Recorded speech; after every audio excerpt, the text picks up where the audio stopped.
Hi everyone and welcome back to the George Collection. I'm Rachel Rightside Blonde. It's been nearly 4 years and today marks episode 170 of the George Collection. 170 episodes of the George Collection. 170 episodes of me looking back into these old George magazines and trying to bring some truth to you.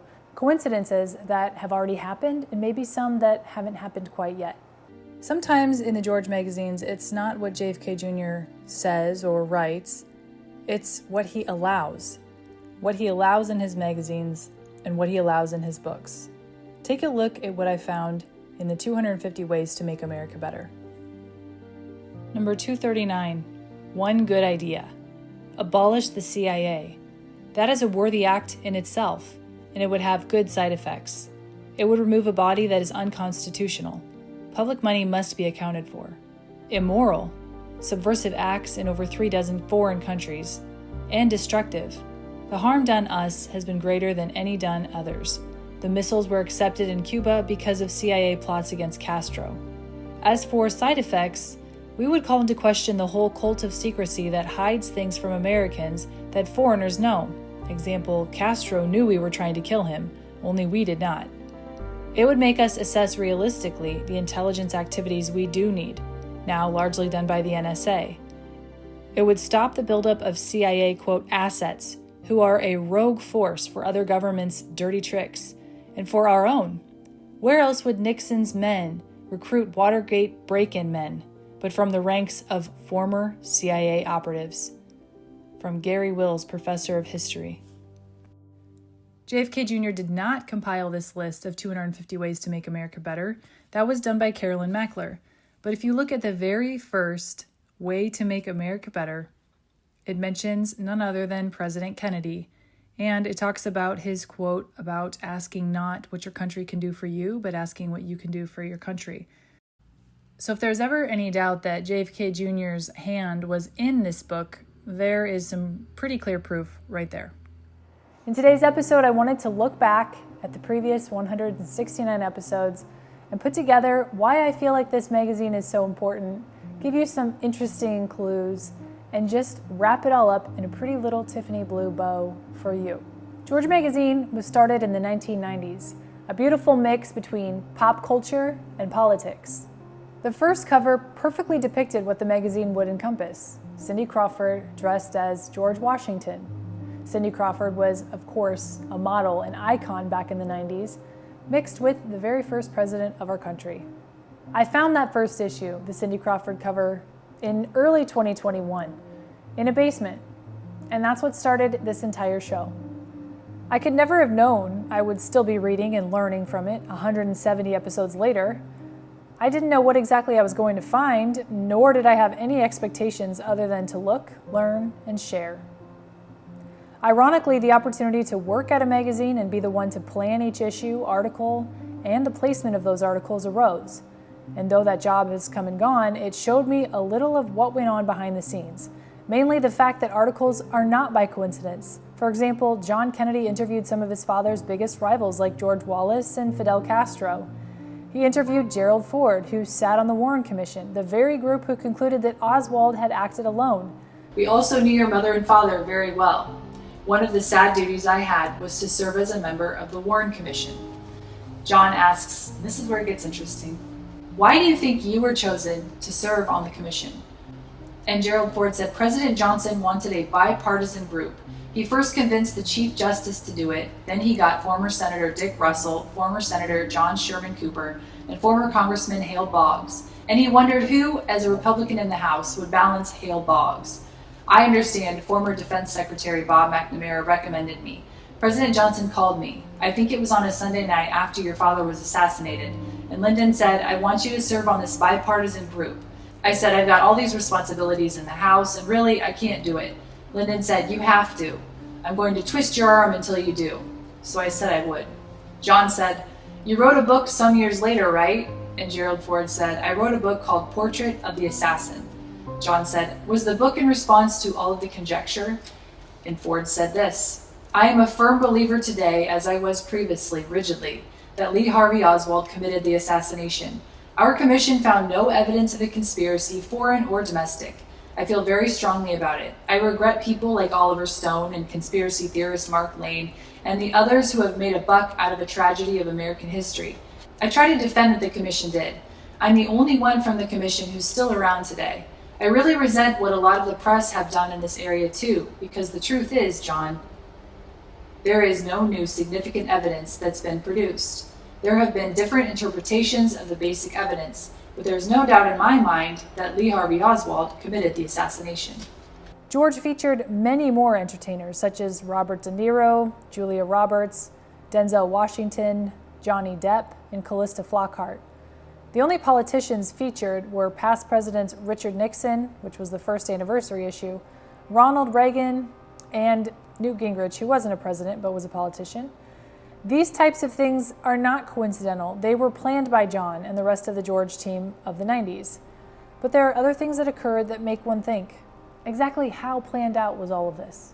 So since we're on episode 170, let's look at some coincidences that deal with that number within George.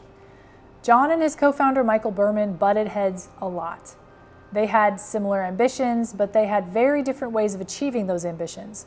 One day in 1997, John and Michael got into a physical altercation in the office, and Michael ended up leaving the magazine. It was in the 17th issue of George, the July 1997 issue, that John's name appeared at the top of the staff page alone for the first time. Then if you start at the issue of John's plane crash, July 1999, and count to the end of all the remaining issues, there were 17. Interestingly, there was a 4-month break between the December-January 2001 issue and the farewell issue in May 2001. Why wait 4 months to put out the farewell issue? Then there's the Donald Trump cover, which happened well after John's plane crash. Leading up to the Trump cover, magazines were coming out every month. But the issue just before the Trump cover and the Trump cover itself were bi-monthly. Immediately following the Trump cover were 8 monthly issues again. It just seemed odd to suddenly switch to bi-monthly for a few months and then back to monthly right after the Trump cover. Donald Trump, of all 57 issues, was featured on the 47th George magazine cover. And not shockingly, Donald Trump is now the 47th president. Was all this by chance? Was it planned by John? Or was it all a giant orchestration of God's sense of humor, recognized years after the fact? And speaking of presidential numbers, when John's plane went down in July 1999, that happened to be the 41st issue of George magazine. Many people speculate that the 41st president had something to do with JFK's assassination since he was allegedly in Dallas that day. I would venture to say not only was it the 41st president, but perhaps a whole club of people like him, from both political parties. I feel that John knew that and carefully crafted a plan to reveal the key players of that club to the people of America through his magazine. It's no secret that if you talk too much, you could end up going missing. How many times has someone tragically died who was just about to speak up about some horrendous injustice or some audit mishap? The mass population of sheep who are comfortable in their ignorance will state that there is no way these were planned executions. I don't blame them for not wanting to leave that comfortable little cocoon of safety, but that cocoon will not save anyone from a future of slavery down the road. Like lambs to the slaughter they go. John absolutely knew the dirt of politics. He was surrounded by Secret Service his entire childhood because of it. His father was murdered. His uncle was murdered. He publicly didn't like discussing the conspiracy theories surrounding their deaths, but yet he allowed Oliver Stone to write an article about it in his magazine. Do you see the game? Publicly, mum's the word. But through his magazine, which cannot later be altered by the gods of the internet, he printed his findings for all to see and digest. The intensity of this show began small, but it increased exponentially in the months leading up to his plane crash. Maybe it was all just a giant coincidence that John was revealing things about topics one just doesn't speak of. Topics like Yitzhak Rabin and Israel. Things like the Clinton body count, which was highlighted numerous times. Let's take a look at the timeline leading up to July 1999 and just after, and perhaps we will be able to connect some of those dots. And disclaimer, I'm just here providing you facts. What you do with those facts is completely up to you. Bill Clinton and John Kennedy were, to many outsiders, friends. Bill Clinton once invited JFK Jr. and his wife Carolyn to the White House. Afterward, the president showed them parts of the White House residence they had not seen since John was a child. They spent an evening together. Afterwards, Clinton sent John photographs from that visit. Hillary Clinton later said she would, quote, never forget John's final White House visit, calling him elegant and eloquent. Jackie Kennedy, John's mother, developed a friendship with Bill and Hillary Clinton. During her illness, the Clintons were supportive. JFK Jr. later wrote a letter to the Clintons after Jackie's death in which he said their relationship with her, quote, helped her in a profound way. They wrote letters to each other as well. So let's think about this. If you're friends with someone, and in the same political party, I might add, why would you ever publish anything insinuating they kill anyone who threatens their power in Washington, D.C.? Doesn't sound very friendly to me, but that's exactly what John did, multiple times. Let's start in the year 1998, when John was featured on Jay Leno. John, as the mystery guest, walked out to the show with the Unsolved Mysteries theme song playing. The musical director for Jay Leno, Kevin Eubanks, chose the song due to its eerie sound, and it just made sense since John was the mystery guest. What's interesting is that John was there to promote his new book, The George Political Book of Lists. This book came out on May 5th, 1998, and John appeared on Leno on May 14th, 1998. Jay Leno holds it up, and John describes what readers can expect to find inside. One list he did not mention in that description is found on page 370, the Clinton body count. People who conspiracy theorists, hello plausible deniability, believe were killed to preserve the president's image and power. The fifth name on the list was Vincent Foster, White House counsel who allegedly died by suicide. Ironically, there just so happened to be an Unsolved Mystery episode about Vincent Foster. The fact John would include that list is pretty telling, especially if you pair it with other articles being written in the regular magazine. One of the most critical comments about George magazine was that it couldn't be taken seriously because it didn't cover the Monica Lewinsky scandal in enough detail. Aside from the fact it was being covered extensively by the mainstream media, I feel John knew it was a distraction from far worse things. For instance, if you look back at Bill and Hillary Clinton's past, they were involved in the Whitewater scandal back in the 1970s into the 80s. In the 1980s through the 1990s, questions arose over the improper financial conduct involving the Clintons and the McDougalls. In 1992, during Bill Clinton's presidential campaign, Whitewater becomes a political issue. In 1994, Attorney General Janet Reno appoints Robert Fisk as special counsel to investigate Whitewater. And then in August, Fisk is replaced by Ken Starr after Congress reauthorizes the independent counsel statute. In 1995 through 97, Starr expands his investigation to include other matters, such as the suicide of White House aide Vince Foster, alleged misuse of FBI files, alleged retaliation against women accusing Clinton of sexual misconduct. With all of that coming to a head in 1997, the Monica Lewinsky scandal breaks publicly in January of 1998. John said, still, do you honestly feel the man is as bad as you paint him? Richard said, I got this item on my desk that I got out of a newspaper I never even heard of. It lists the deaths in the Clinton administration. Have you ever seen this list? John said, no, I haven't. Richard said, God, there must be 60 people on there who have died mysteriously, including 8 of Clinton's former bodyguards in helicopter crashes. I mean, there have been very mysterious deaths. I don't want to belabor the death of Ron Brown, but there is the story in which Brown went into the Oval Office and said, they're coming after me and I'm not going to take this, and I'm going to take people down with me. So what am I going to do? And Clinton got up and right out of The Godfather folded his arms and said, that's nice. And a week later, Brown was dead. John said, you actually believe there's a connection? Richard said, yeah, I do. And the people in the Air Force, whoever took the photographs, pathologists and so forth, questioned the cause of Brown's death. And a great many of the black leaders also questioned it. They were protesting outside the White House, but then Lewinsky came along and swept the whole thing away.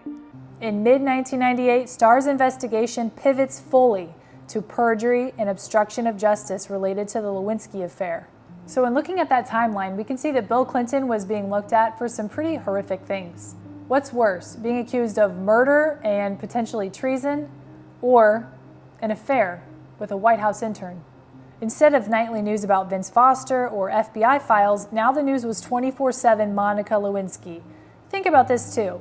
Given the implications of Monica Lewinsky and given what happened to several other women who had affairs with the president, do you really think the Clintons and the powers that be would have allowed that story to hit mainstream if it hadn't been allowed by them? It just doesn't make any sense to me. Let's look at how political distractions work. First, there's a problem or a scandal emerges. There's a negative story, scandal, policy failure, or crisis that could damage a politician's reputation or derail an agenda. Then, a new compelling story breaks. Suddenly, a new event grabs headlines. This could be anything from a celebrity scandal, natural disaster, foreign crisis, or political controversy.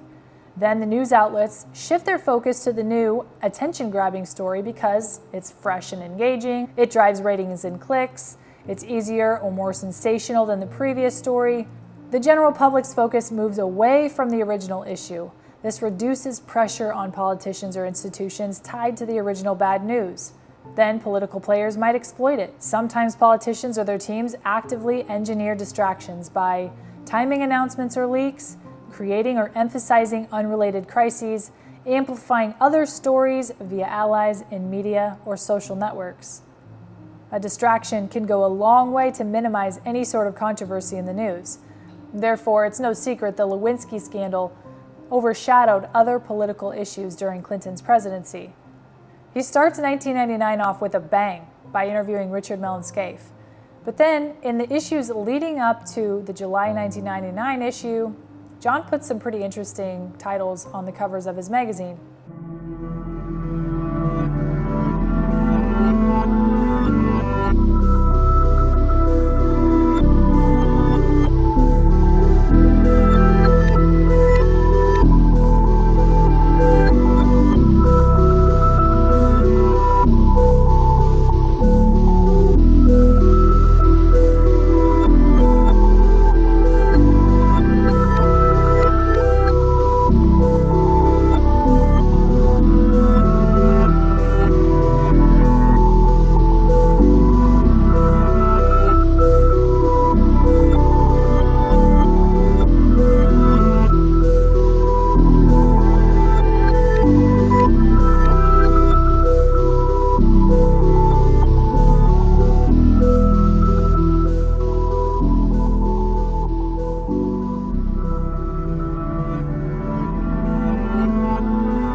Keep in mind, Hillary Clinton and John Kennedy are supposed to be friends.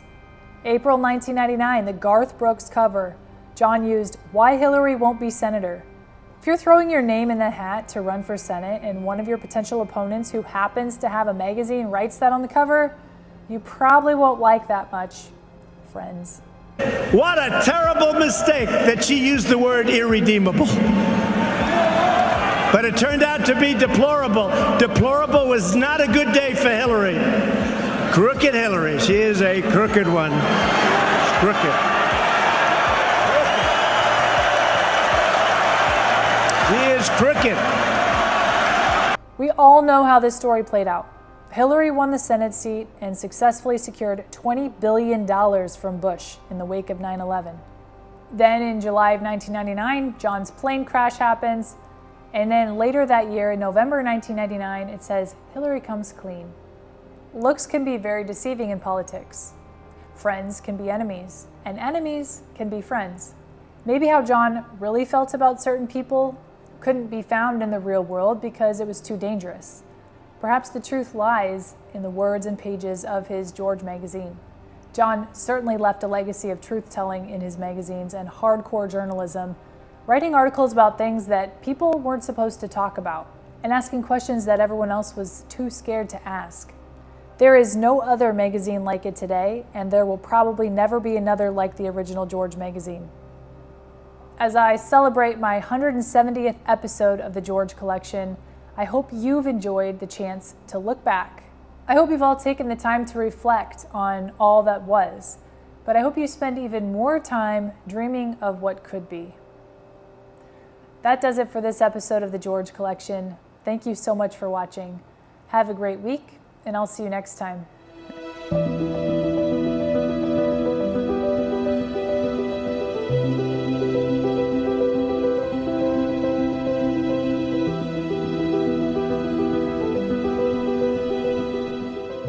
Of this extraordinary magazine, George, which is a hoot of a magazine. I thought you were a lawyer. I was. What happened? Well, we decided, actually taking a cue from folks like yourself and you around the 1992 election, that there was an opportunity here to change the definition of a political magazine. Certainly the way Americans were accessing information about politics and politicians was changing. Candidates were appearing on late night talk shows, on talk radio, on sitcoms, and there was a kind of a leveling process. And while the rest of media clearly had caught up with that, we felt that political magazines per se hadn't. Your mother was a hell of an editor at Doubleday. That's what I hear. Would she have liked George? I think she would have.